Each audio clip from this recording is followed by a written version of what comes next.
අද මම විශේෂ කාරණාවක් තමයි සාකච්ඡා කරන්නේ මේ ප්‍රශ්නයක් කරදරයක් ඉදිරියේ විසඳුම් විශේෂ විසඳුමක්.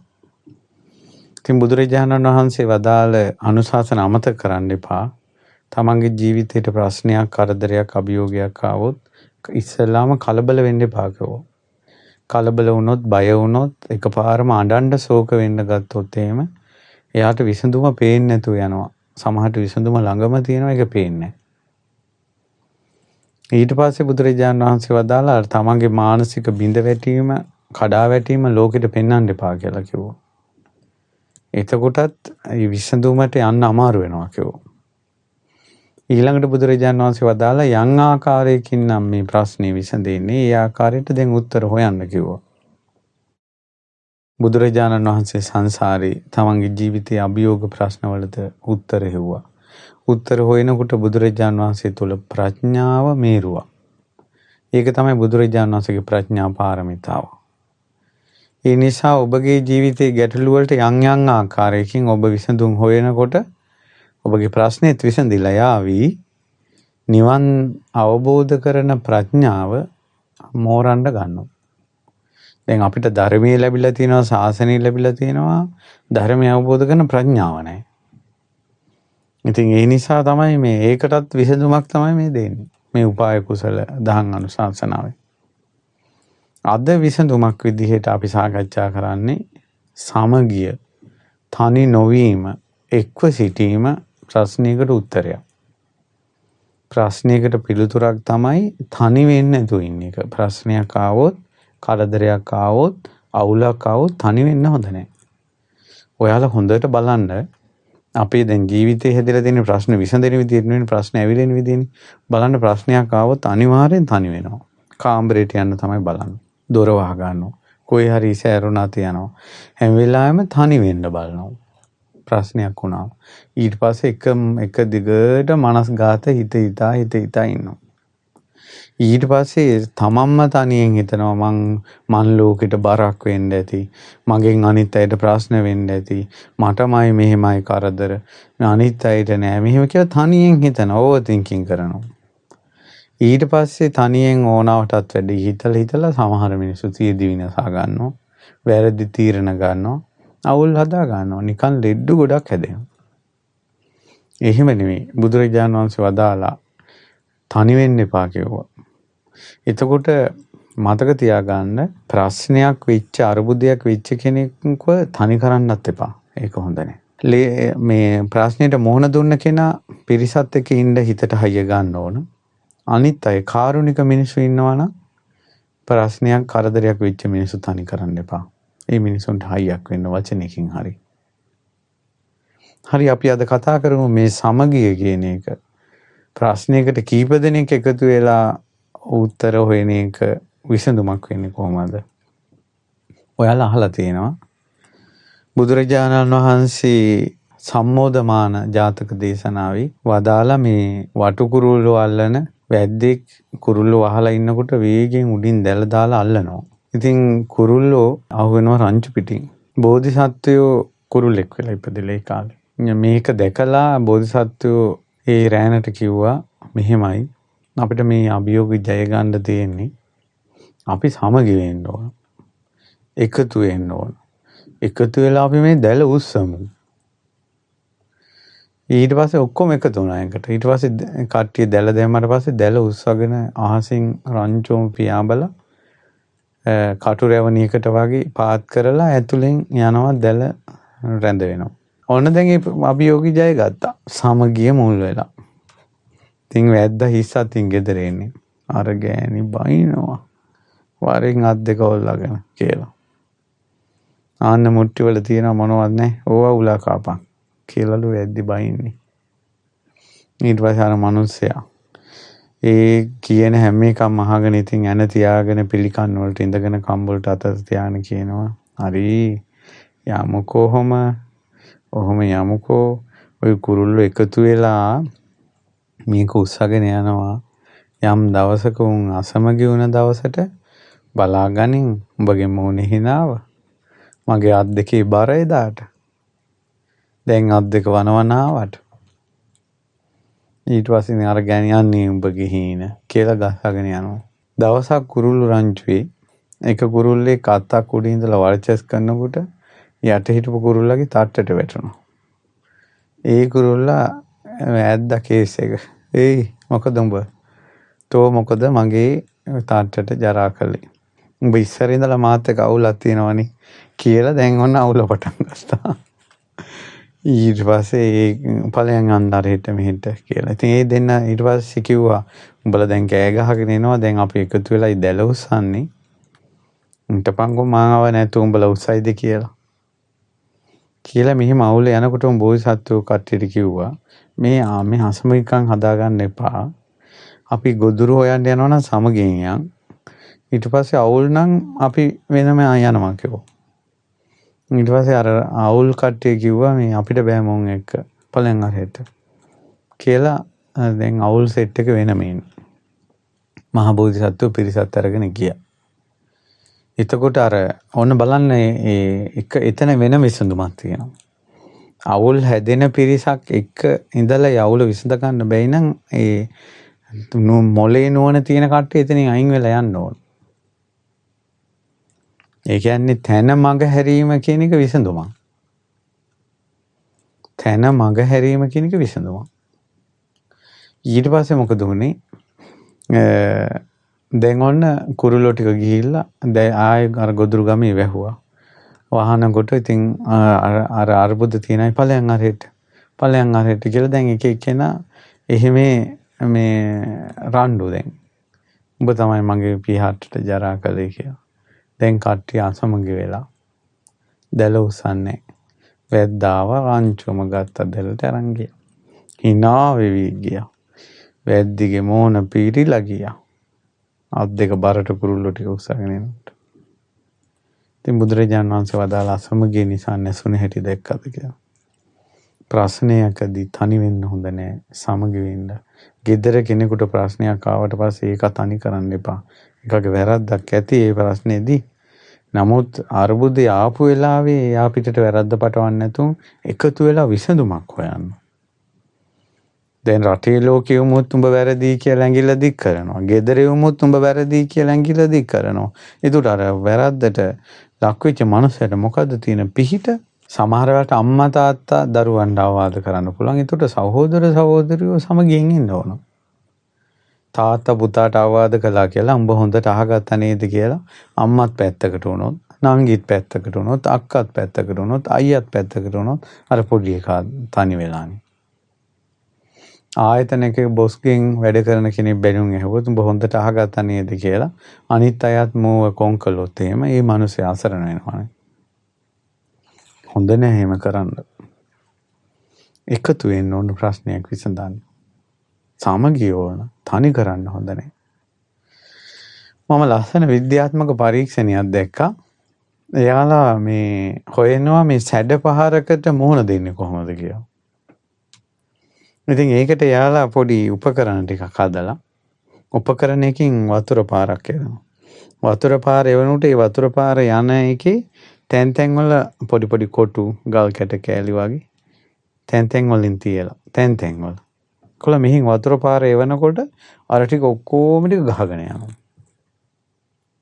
ඊට පස්සේ යාලා කළා ඒ වතුර පාරේ එන ඇලි පිළිවෙලට පේලියට ඒ කියන්නේ එකට හේතු වෙන විදිහට ගල් කැට ටික නැත්තම් කොටු ටික පෙළට තියලා මෙහින් වතුර පාරේ ඒවුවා. වතුර පාරේ මේ ටික ගහගෙන යන්නේ. ඊට පස්සේ යාලා කළා වේගෙන් වතුර යන මේ ගංගාවකට තැන් තැන් වල මිනිස්සු බැස්සුවා. මිනිස්සු ගහගෙන යනවා. ඊට පස්සේ යාලා කළා පුහුණු වෙච්ච කණ්ඩායම එක පෙළට බැස්සුවා. ඒ කියන්නේ ඉස්සරහයි කෙනෙක් ඉන්නවා. එයාගේ කරට අත තියාගෙන අනිත් එක්කෙනා ඉන්නවා. ඊට පස්සේ අනිත් එක්කෙනා ඉන්නවා. ඊට පස්සේ අනිත් එක්කෙනා ඉන්නවා. ඔයගේ 4-5 දෙනෙක් මෙහෙම එන සැඩ පහරේ කෙලින් ඉන්නවා. එකාට එක හේතු වෙලා ගහගෙන යන්නේ. ඒ එකාට එක මෙහෙම හේතු වෙලා කෙලින් ඉන්නකොට සැඩ පහර මෙයාට වදිනවා. මෙයාට ලොකු හයියක් තියෙන්න ඕන. මෙයාගේ බර මේ පිටිපස්සේ එක්කෙනාට එනවා. මෙයාට එනවා. ඒතර මේ දෙතුන් දෙනා වෙනකොටම වතුර පාර දෙපැත්තෙන් යනවා. මේ පිටිපස්සෙන් ඉන්න කෙනාට පොඩ්ඩක්වත් මේ අමාරුවක් දැනෙන්නේ නැහැ. එකට එකතු වෙලා සැඩ පහරට මුහුණ දෙන්න පුළුවන්. එකට එකතු වුණොත්. ඊට පස්සේ ඒකයි බුදුරජාණන් වහන්සේ දේශනා කරන බුදුරජාණන් වහන්සේ දැක්කා කියනවානේ මේ ගංගානම් ගඟේ මිනිස්සු හරක් දාන හැටි. ඔහේ හරක් රංචුව දානවලු සැඩ පහර. ගංගානම් ගඟේ වතුර මෙනකොට ඔහේ හරක් රංචුව දානවා ගඟට. අර හරක් ටික ඔක්කොම ගහගෙන යනවා. බුදුරජාණන් වහන්සේ දැක්ක නුවණැති ගොපල්ලෙක්. ඒ ගොපල්ලා හරක්ගෙන් තේරුවා හොන්ත හවි ශක්තිමත් නාඹර ගොන්ත අරි ටිකක් තේරුවා. මහ බල සම්පන්නය.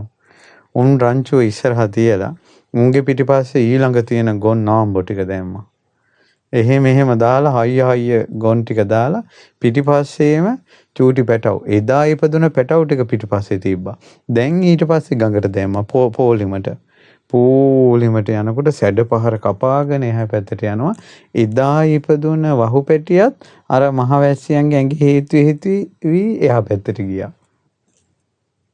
බුදුරජාණන් වහන්සේ වදාලා ඔතන දක්ෂ ගොපල්ලා. ගොපල්ලා හරක් ටික දාම්පු ක්‍රමේ හරි. බුදුරජාණන් වහන්සේ වදාලා මම එහෙම කෙනෙක්. අමා නිවන සොයාගෙන යද්දි මේ කෙලෙස් සැඩ පහර කපාගෙන යනකොට මම දන්නවා මිනිස්සු මේ පාරේ යවන්න ඕන විදිහ කියලා කිව්වා. ඉතින් ওই ගෝපාලක සූත්‍රය මතක් වුණා මට ඒ දකිනකොට. ඉතින් ඒ නිසා ප්‍රශ්නයකදී මිනිස්සුත් තනි කරන්න එපා. ප්‍රශ්නයකදී ආදරෙන් කරුණාවෙන් කතා කරලා කට්ටිය ඉන්නවනේ පුදුම ශක්තියක් ඒක. පුදුම ශක්තිය. ඒ ප්‍රශ්නයකදී අභියෝගයකදී කරදරයකදී මානසික වැටුණාට පස්සේ අර ළඟ ඉන්න අය පවා පොඩ්ඩක් කතා නොකර ගියා ලකුවට හිතට දැනෙනවා. මනුස්සයාගේ හිත හයිය නෑනේ. මනුස්සයරේ ඕනේ යාටත් මාව එපා වෙලා. ඔයාටත් මාව එපා වෙලා. එහෙම කියලා මම හරියට හිතනවා. මේ ඕන දැන් මතක් වුණා ළඟදීන් වෙච්ච සිද්ධියක්. ඒ තමයි ඔය වගේ එක දුවෙක්. ගෙවල් වල ප්‍රශ්න ගොඩ කරදර මැද්දී එයාට කවුරුවත් නැහැ. අම්මලා කතා කරන්නේ දැන් උඹනේ වරද්දා ගත්තේ දැන් උඹ හැදියා. කියලා ඔක්කොම ටික මේ කෙල්ලව කොන් කළා. උත්තරයක් නැහැ කාගේම. සමාජෙනොත් ප්‍රතික්ෂේප වෙනවා. යාළුවොත් අතහැරලා. ඊට පස්සේ කොහොම හරි මේ ගෑනු ළමයා හිත හදාගෙන තියෙන බණ ටිකක් අහලා. ඊට පස්සේ හිතලා අසපුවට හරි ලියුමක් ලිව්වනම් හොඳයි.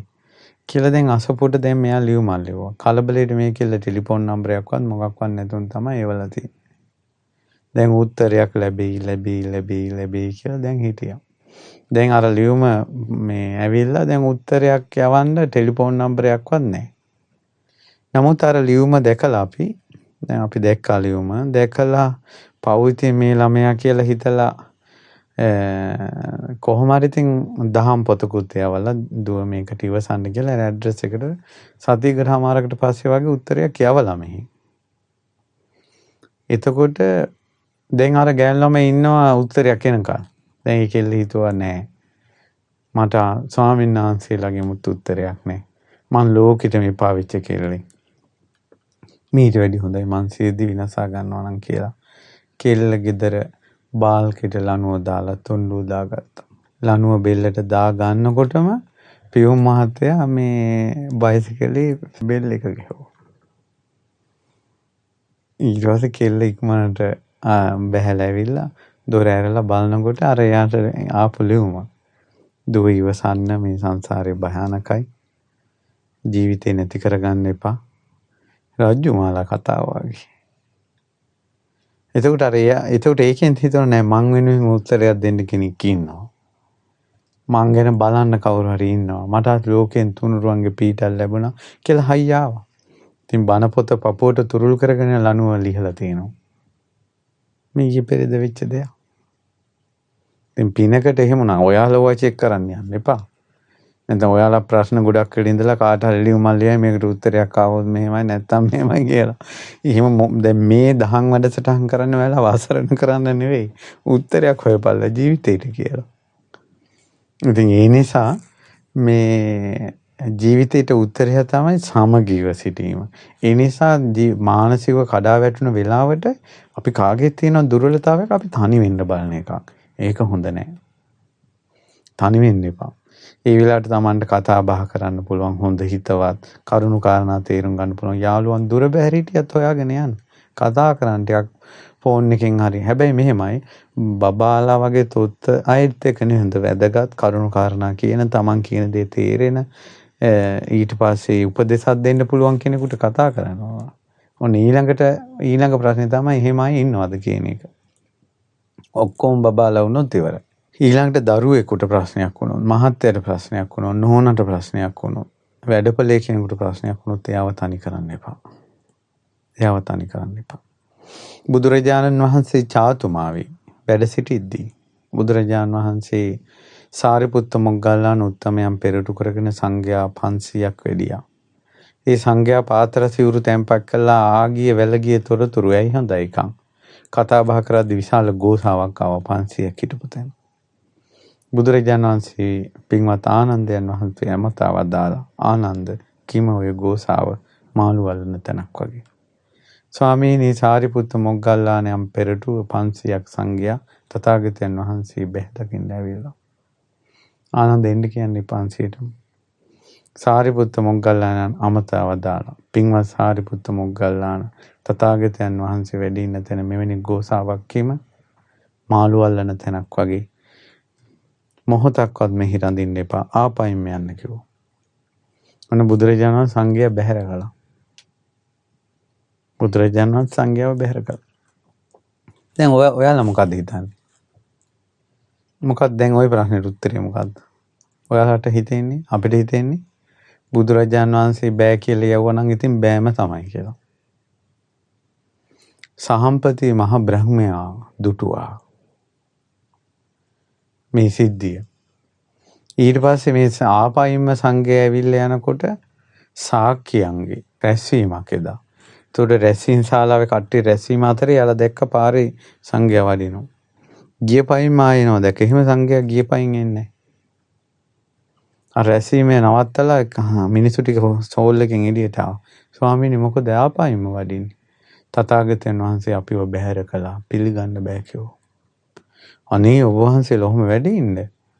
ඔබ වහන්සේලාට බුදුරජාන් වහන්සේ හැර වෙන මොකද්ද තියෙන පිළිසරණ මොහොතක් ඉන්න. අපි කතා කරන්න. අන්න කොහොමද ඉදිරිපත් වෙන්නේ? මේ මිනිසු ටික ගියා බුදුරජාන් වහන්සේ ළඟට. ස්වාමීනි ඔබ වහන්සේ මේ සංඝයාට යන්න කිව්වද? ඊට පස්සේ භාග්‍යතුන් වහන්සේ වදාළ මං සංඝයා බැහැර කළා. ස්වාමීනි ඔය එදා උපන්නා වූ වහුපැට්ටු මව්වැසිය දකින්න නැති වුණොත් හිත වික්ෂිප්ත වෙනවා. පැලයකට උනත් වතුර ටිකක් වැටෙන්නේ නැතුවට ඒ පැලේ මැලවිලා යනවා. භාග්‍යතුන් වහන්සේ සරණ කරගෙන පිහිට කරගෙන ওই සංඝයා කසාවත් දරාගෙන ඉන්නේ. මගේ බුදුරජාණන් වහන්සේ මේ සංඝයා බැහැර කරන්න එපා කියලා වදාළා. ඒතර සහම්පති මහ බ්‍රහ්මයා එතන ධන මණ්ඩල ගහගෙන බුදුරජාණන් වහන්සේ ඉදිරියේ කියා හිටිනවා. ස්වාමීනි වහු පැටියෙකුට අම්මා දකින්න නොලැබුණොත් හිත වික්ෂිප්ත වෙනවා.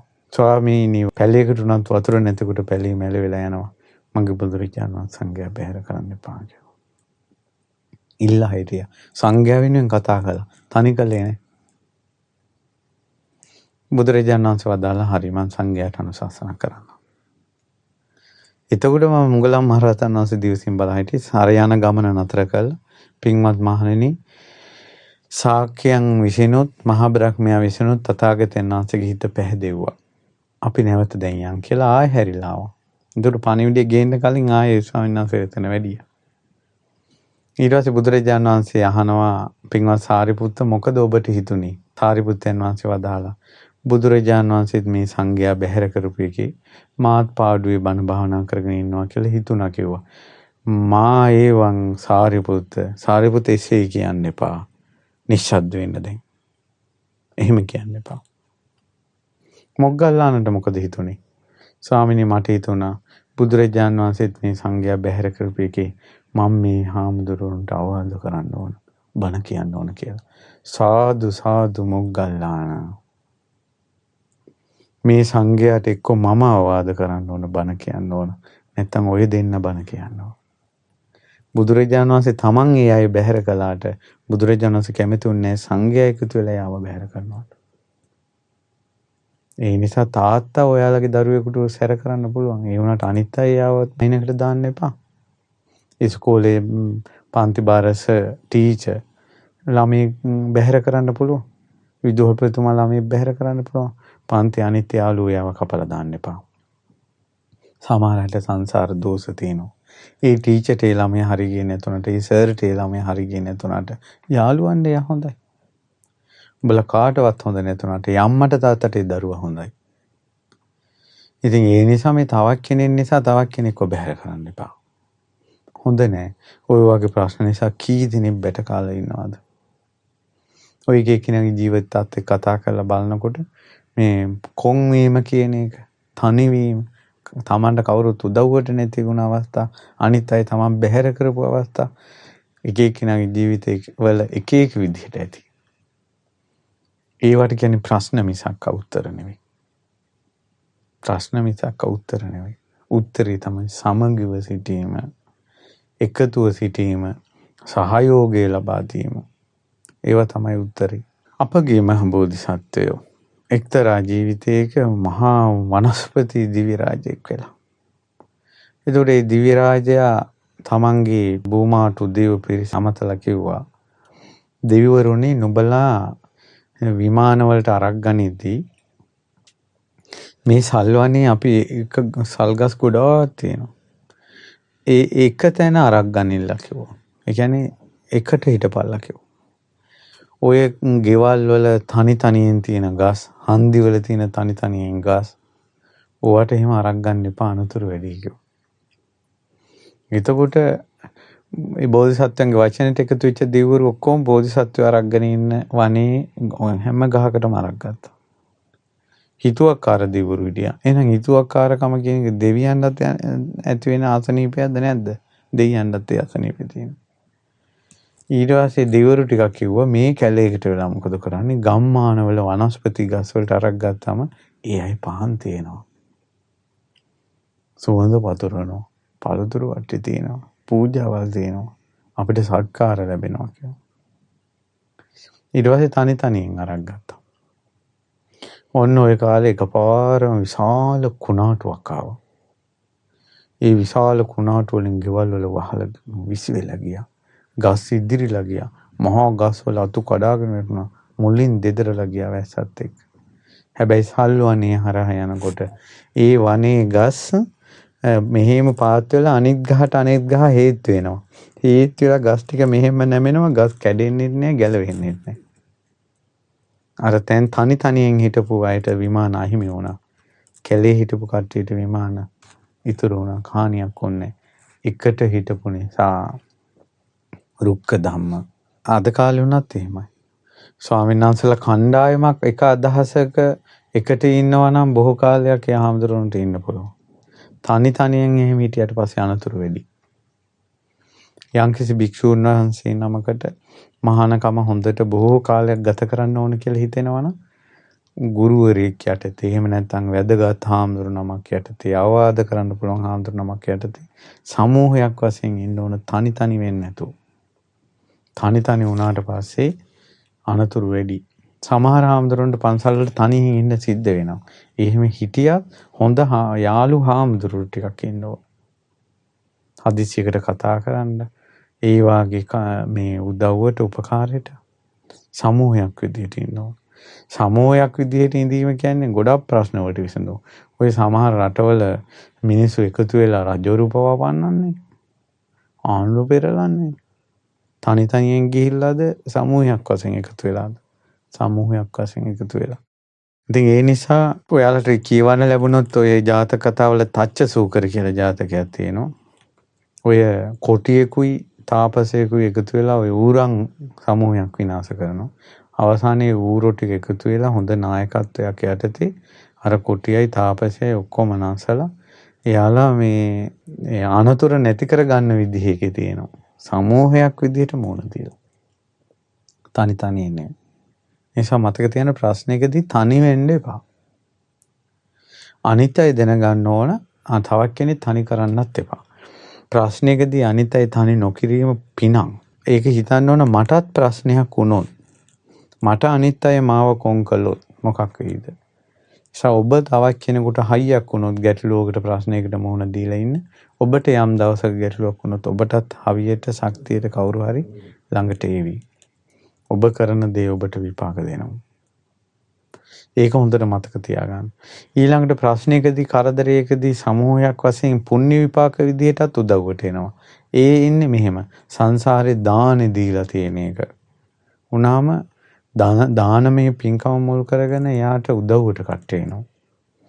ඊළඟට සංසාරේ පිරිස් පිරිවරාගෙන දන් දීමෙන් තමන්ට ප්‍රශ්නයක් කරදරයකදී තනියෙන් කරගන්න නැතුව උදව්වට කට්ට එනවා. ඒ නිසා පිරිස් පිරිවරාගෙන දන් දෙන්න කට්ටිය එකතු කරගෙන. ඊළඟට අනිත් අය ප්‍රශ්නයකදී අනිත් අය තනි නොකිරීම උත්තරයක් ඒක. ඊළඟට අනිත් අයට උදව්ව අවශ්‍ය වෙලාවේ උදව් උපකාරී කිරීම. ඊළඟට ප්‍රශ්නවලදී ගොඩාක් තනියෙන් කරගහන්න සිද්ධ වෙන පාප කර්මයක් තමයි වැරදිකාම සේවනය. වැරදිකාම සේවනයේ යෙදීම තුළින් ප්‍රශ්නවලට තනියෙන් කරගහන්න වෙන උදව්වට කට්ටිය නැති වෙනවා. ඉතින් මේ වාගේ කර්ම විපාකات තියෙනවා මේ කස්සේ. ඒවත් ඔබ තේරුම් ගන්න ඕන. ඊළඟට බුදුරජාණන් වහන්සේගේ කාලේ සමහර අය ඉඳලා තිනවා සිල් රකින්න අමාරු.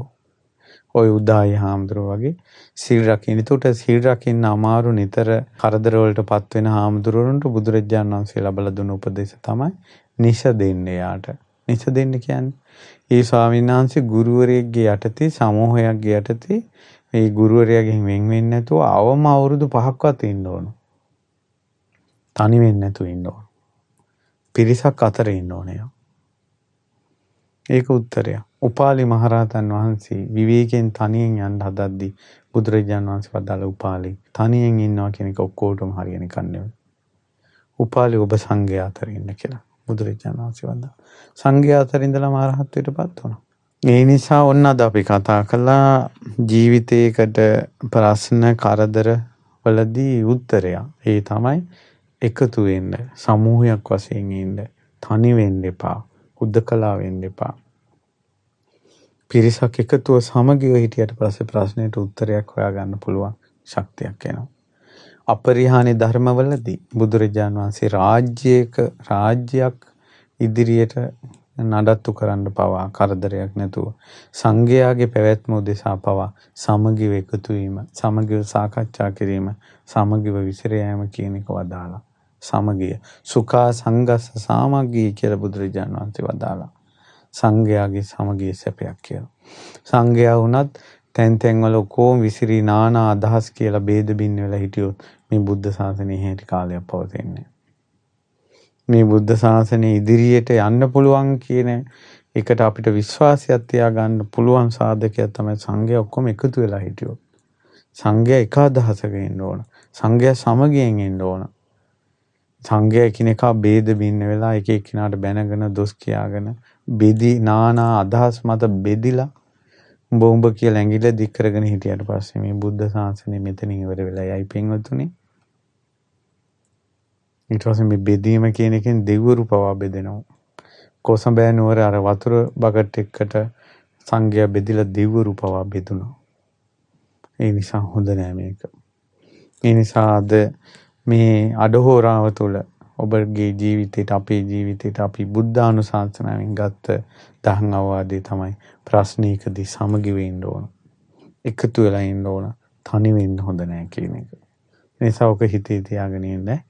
ඒ නිසා ඔබටත් මටත් ජීවිතේට අභියෝග වලට මුහුණ දෙන්න ශක්තිය ලැබේවා.